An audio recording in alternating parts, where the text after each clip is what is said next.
So I was on a 2-hour drive the other day with my almost 5-year-old trusty steed. Her name is Scoopy, by the way, galloping through the bumpy road within the land of chaos. During this mundane activity, I usually just went autopilot mode and I either sing or thinking about important stuff like, what is the halal way to die faster? The way Colombina said in the recent Genshin clip that I saw a week ago, or why is there a barcode on Mornia's crotch? Thinking of Mornia's barcode, my mind just wilded out, remembering how good the Lahai Roy intro from Wuthering Waves was that I witnessed just before heading out. And of course, I started thinking about many other stuffs too. What is the relation between the project and the moon in Project Moon? If I tried to cut down the tree with an axe, how many days would it take? Why is it that me, a day 1 Arknights player, always failed to get Enfield beta access? Oh yeah, how is Guardian Tales going on these days? Also, I haven't touched Nikke since the Stellar Blade collab. Also, how should I color the underwear for that one commission that I have? I also wonder if there would be a Limbus X Arknights collab again in the future. And how did I just realize that my character looked like Isang? Oh, and also, why is it that as my mind keeps going on and on, I didn't notice the big hole in front of me. So I failed to do a sick maneuver to dodge it. My humble steed legs hit the hole, giving my ass the needed impact to snap me from my thoughts. Oh, that's quite the Genshin impact, I think. And that's when it hit me. For the past who knows how long while I drowned myself in thoughts, I'm mostly thinking about gacha games. Oh my, as the absolute dread of existential crisis from gacha games brain rot starting to bleed my heart, I began reminiscing about my past and asked a different question. How did I get here? Hey there, call me Yuma. Welcome to another video where I just yap about stuff. You see, I was actually on the process of making an Arknights video, but the schizophrenic thoughts that I have during that 2-hour ride just kept sticking in my head, and I just could not get it out. So I was like, might as well turn that into a short 10 to 15 minutes video. I'm a man who likes stories. I like listening to stories, I like reading stories, and I also like telling stories. And now here I am telling you a story about the unfortunate descent of a broke Indonesian guy into the world of gacha games. Who knows? Maybe this video will be a decent noise to accompany you while you're eating or shitting or mirror dungeoning or autoing while scrolling, or you see, in the land of chaos, console and PC gaming just basically don't exist. Not only that you have to own an expensive console or PC, you also have to buy the games to play it. On top of that, you have the electricity bill and everything else to worry about. And combine that with the low purchasing power, it really doesn't help Indonesians from getting their hands on paid games.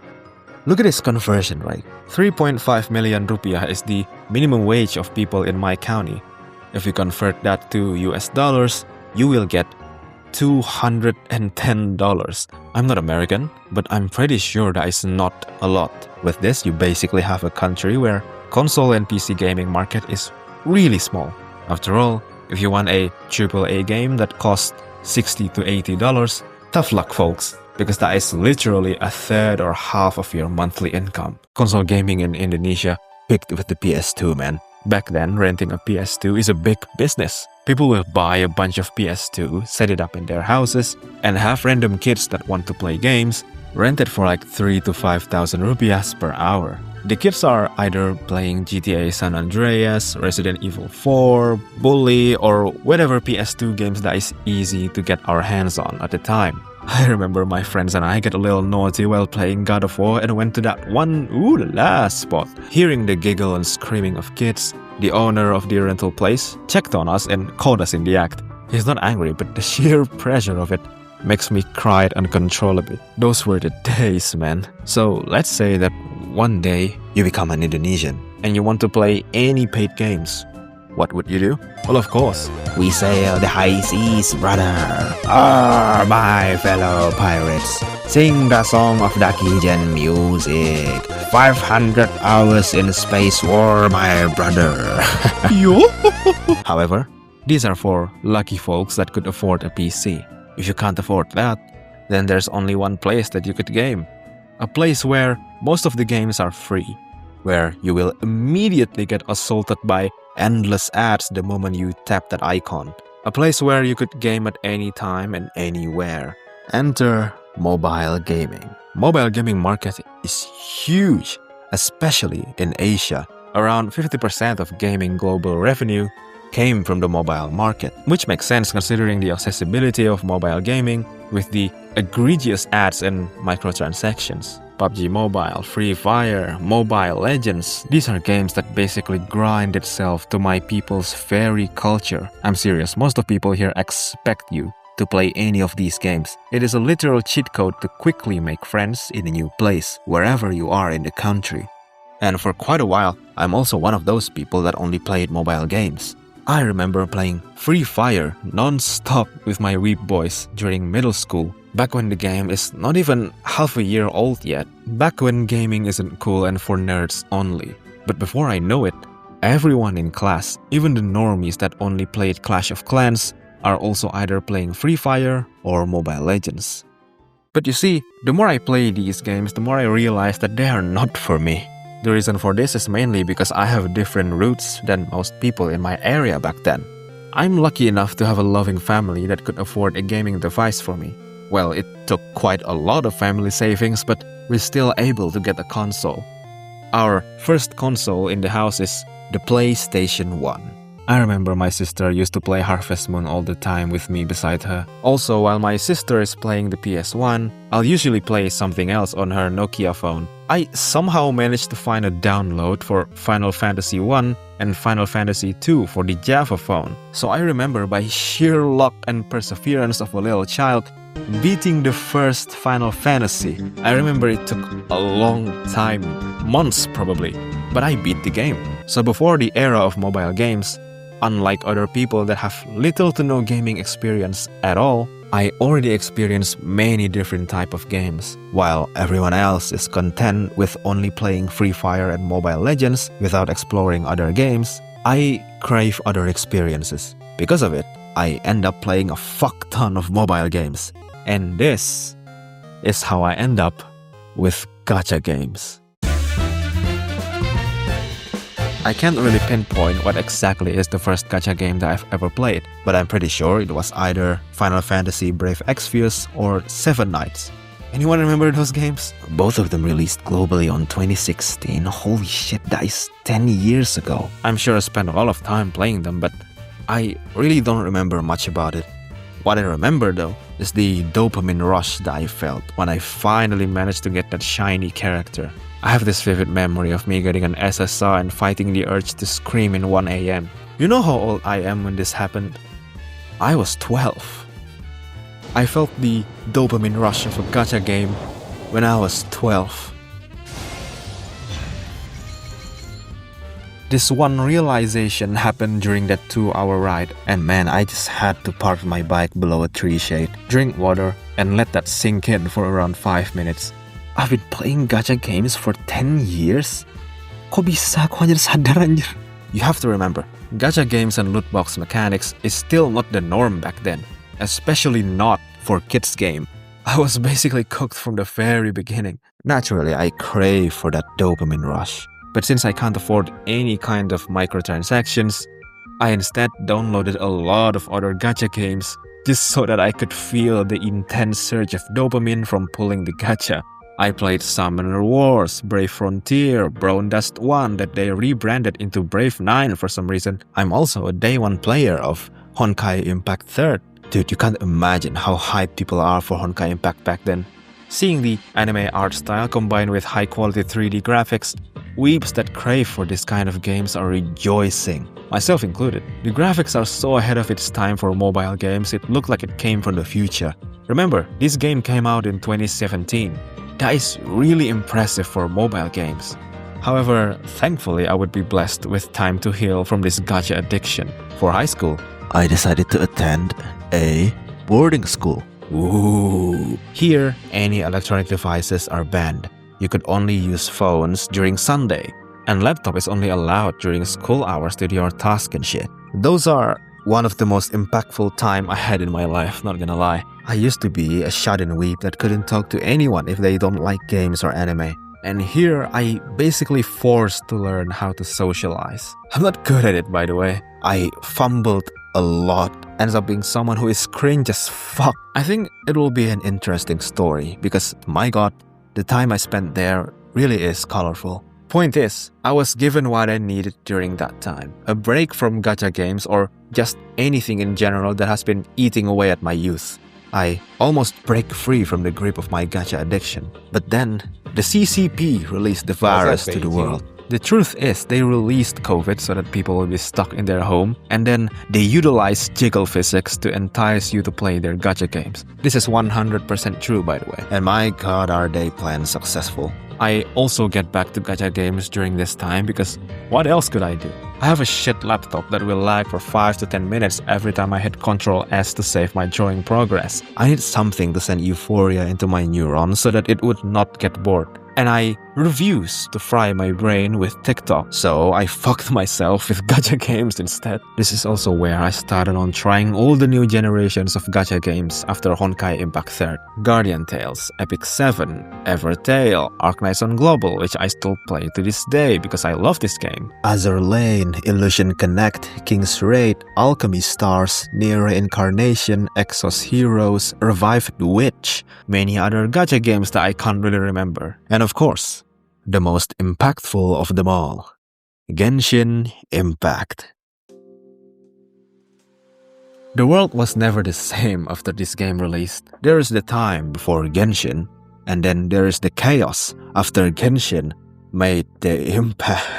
Back then, I used the money that I get from commission to buy a new phone, just so that I could play Genshin, and my god, am I addicted. I swear Genshin Impact is all me and my friends played back then. I would wake up at 5 AM and immediately played Genshin until midnight, ignoring the intense heat that is coming from my phone while playing this game on charge. We would hop on Discord from morning and just have fun playing and chatting, messing around fighting Andrews, testing our builds and damage.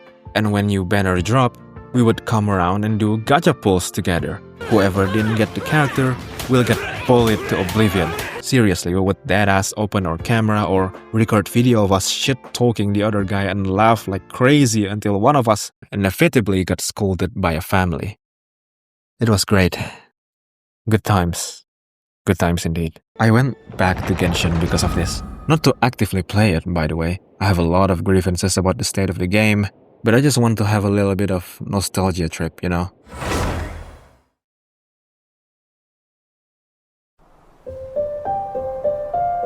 Remember that one lazy afternoon during COVID? You just installed this Genshin Impact game just to try it out. After Paimon wakes you up, you began walking through the forest. The calming music hits you. You hear the windy sound effect as if you're the one that is currently exploring this place. And that's when it hits you. You might have found the game that is made for you.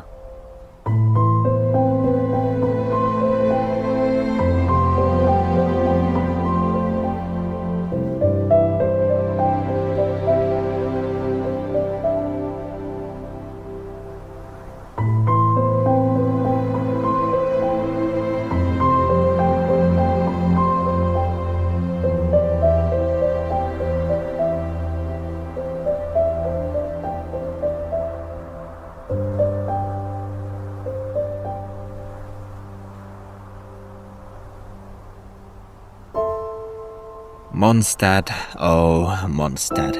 The city of freedom, the crown of the north, the first city you end up in this game. Remember when Paimon emergency food and was like the joke of the century? I remember seeing this shit everywhere that I became sick of it. Now, it just fills me with melancholy and nostalgia.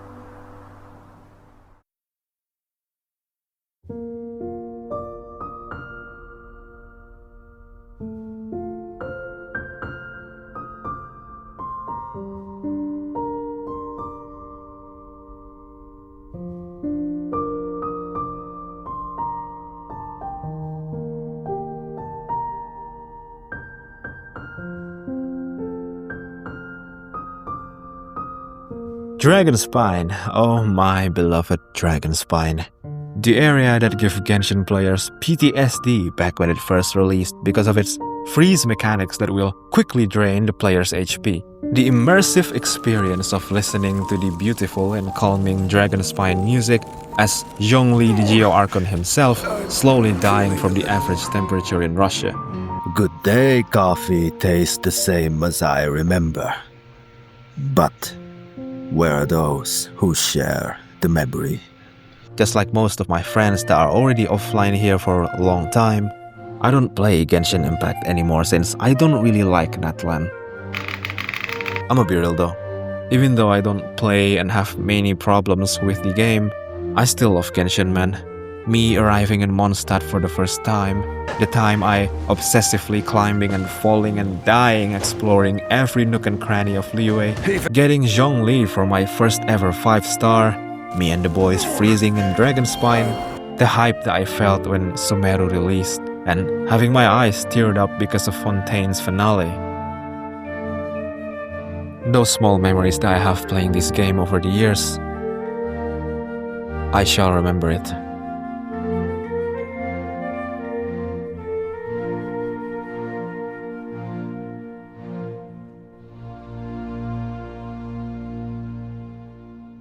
And here we are now in the big 2026, accompanied with the many gacha games that released since then, trying to also get that slice from the gacha game revenue cake. I swear, it feels like the amount of gacha games that are released post-Genshin has tripled. And the fact that I tried out most of them, it really doesn't help my case. Why yes, I am in fact playing Zenlazon Zero. And yes, I am playing it because how shamelessly degenerate the games are. The absolute goonfest that is every single character in the game. And I love it. Goon runners. Goon! You see, gacha game players are a bunch of shit connoisseur. A dung eater, if you will. A loathsome one, even. Now, if you watch this video, you are most likely also a gacha player. But if you're not, then imagine for a second that you become a gacha game player. Ooh, you're one of these people who got served some free delicious cakes, fully knowing that inside those cakes, there is a steaming pile of shit, but you ate it anyway, with a big smile on your face. Oh, this is phenomenal, you said, until one day the tube of copium that is aggressively sending LSD to your brain stopped working, waking you from your hallucinogenic trip, slapping Dahlia's boobies out of your face, and then you realize just what have you done to your wallet. And now with this realization, you are unable to enjoy the cake anymore. This is basically the cycle of playing gacha games. You will play, have a good time, and suddenly, one day, the devs will roll out an update that is so ass you just can't handle the shit anymore. This happened so much, it's actually kinda sad. And I think this is one of the big reasons why tribalism in gacha games is so potent. And oh my, tribalism in gacha games community goes hard. It is basically the new form of MMORPG tribalism. After all, of course you want the game that you spent so much time and money on to be the best game there is. Look, I am no better, okay? I too participate in this gacha game tribalism. I'm a sleeper agent for Arknights, Limbus Company and Wuthering Waves. But you see, my friend group, all of them played different gacha games. Some played Honkai Star Rail, some played Uma Musume, the other played Zenlazon Zero and Azur Lane, some played Arknights. The moment we get together, it is a necessity to absolutely slander the shit out of each other's game. But there's a big difference between me and my boys having fun, messing around with each other, and this unemployed Archon accusing Mornia's character design as AI generated, and then an even stronger unemployed Archon putting Mornia character splash art into an AI generator, scanning that AI generated Mornia art so that it would be detected as 89% AI generated. All of this just to slander an anime gacha game. And what's even funnier is the accusations, it's not even true. Look at this. Using the same AI detector tool, you can see that this is not AI generated. Gacha game tribalism has gone so unhinged to the point that there are people doing this kind of shit, spreading misinformation, faking stuff using AI just to prove that this one game is worse than your game. It is so petty and pathetic. Why are you this desperate for a gacha game? For what, bro? For what? Gacha game players, this is the point where I ask, how the fuck did we get here? You know, back then it used to be, Man, my game is so bad. I know, my game is bad too. Yeah, we share the same pain. Ha ha ha ha ha. Is this the output of people that maybe grew up with gacha games just like me? I swear, gacha game has some of the most stupid and pointless drama. This fake AI thing, the whole voice actor drama, the many getting NTR'd by a video game character situation, and so much more. I think it's really unfortunate how nowadays some people seem to not only regard a game as what it is, a game. No, it's not just a game, it's their whole personality. So when you criticize or slander their game, even for just messing around, bantering, they're not regarding it as you making fun of a game. You are making fun of them as a person. I like Honkai Star Rail's story, but it doesn't mean I can't criticize it. When I say how the story of Honkai Star Rail is way too long with mediocre and boring presentation, some people take it as, how dare you making fun of me for enjoying this game's story? Dude, calm down. You're not wrong for enjoying it. I just think it could be improved. I spent so much money on this game, you can't just say that it was bad. Oh, okay. I basically grew up with this game. Its story is what motivates me to keep on living. I'm not bad for enjoying it. You are wrong for not having fun with it. Please just go to therapy.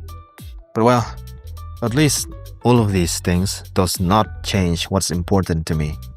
The tears that I shed during the end of Fontaine arc, the smile that never left my face for days after experiencing the whole Penacony saga, the fun that I had exploring the demon world in Guardian Tales and its mind-blowing story, me holding my laughter seeing my friend playing Nikkei during class in college, the absolute hype of Rinasita's finale and me physically waving my hand saying farewell to the characters, the absolute cinema that is every single canto and side story in Limbus Company, the intricate, vast and deep lore of Arknight's world and its characters that I could only describe as an epic. You can't deny that some of these gacha games are in fact good games. It's not just hot characters that you could gun to. Sure, that is in fact a huge factor on why gacha games are so popular. You make hot characters and people will come. But the reason players are staying is because these gacha games told a story that resonates with so many people. There is a sunk cost fallacy after spending so much time and money for the game that is 100% true. But that doesn't mean that there is no good story here. That doesn't mean there is no compelling characters to relate and looked up to. That doesn't mean there is no great world to get immersed in. Well, I could say that gacha games have something to offer, like good gameplay, amazing characters, or delicate world building and anything like that. However, I will never recommend a gacha game for those who never played any gacha games before. It's like telling your friends to do drugs. Despite how I think Limbus Company and Arknights offer some of the best stories in gaming as a whole, I would rather recommend something else like Hollow Knight, Hades, or Dark Souls for those who can't afford to do so or ready to set sail to get the game. Gacha mechanics is in fact a hostile practice for consumer, and I don't want others to drink the same poison as me. I guess the last thing that I want to say regarding this topic is, imagine how cooked kids nowadays. Back then, growing up with gacha games or loot box or gambling mechanics like what happened to me is not something most kids experience. Most grew up with console games, MMO, JRPGs, old sports or racing games. Now, everything has some sort of gacha mechanics in it. In fact, most kids' game has it. Free Fire has gacha, sport games has gacha, Roblox games has a lot of gambling and degenerate shit in it, and of course, the abundance of gacha games itself that mostly target younger audience. Imagine being a little 8 to 10-year-old kid given an iPad by your mom. You see, both of your parents are away since they need to work to fulfill the ever-increasing cost of living and raising a child, so they can't really monitor what you do with that iPad. she downloaded this Roblox thing that many other kids play. The moment you open that Roblox thing, you are bombarded by gambling games, brain rot meme games, degenerate roleplay games, and many more shit that is absolutely frying your brain. You open Play Store, all the app that recommended to you is either some Goonius Maximus gacha game or games with some guy screaming on the app icon, and somehow also has gacha mechanics in it. You open YouTube and the creator that you watch is promoting gambling to you. Like, what a world we live in now, man. It is insane. In the end, if you are able to, just stay away from gacha games, man. Or at the very least, control yourself and be responsible with your money. Trust me, I've been playing these games for a long time. Spending your hard-earned money for gacha games? You do you, man. Spending too much money for such a fleeting source of joy? Nah, bro, don't do it. It's not worth it.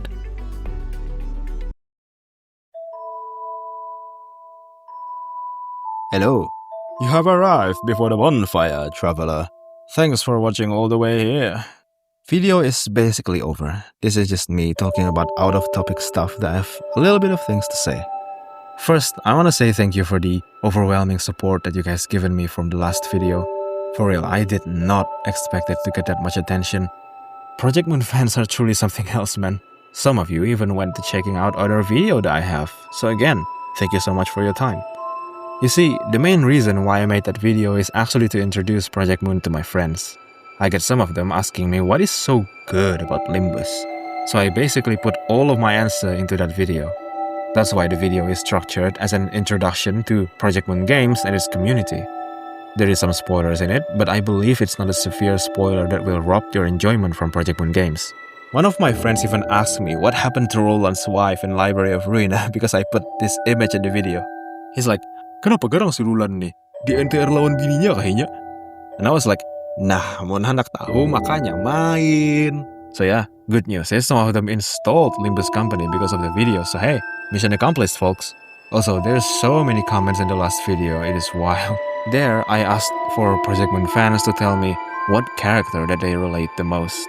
I read all of them, some wholesome, but most of it is really depressing. It's really sad reading it, man. Like, some of these stories get way too real.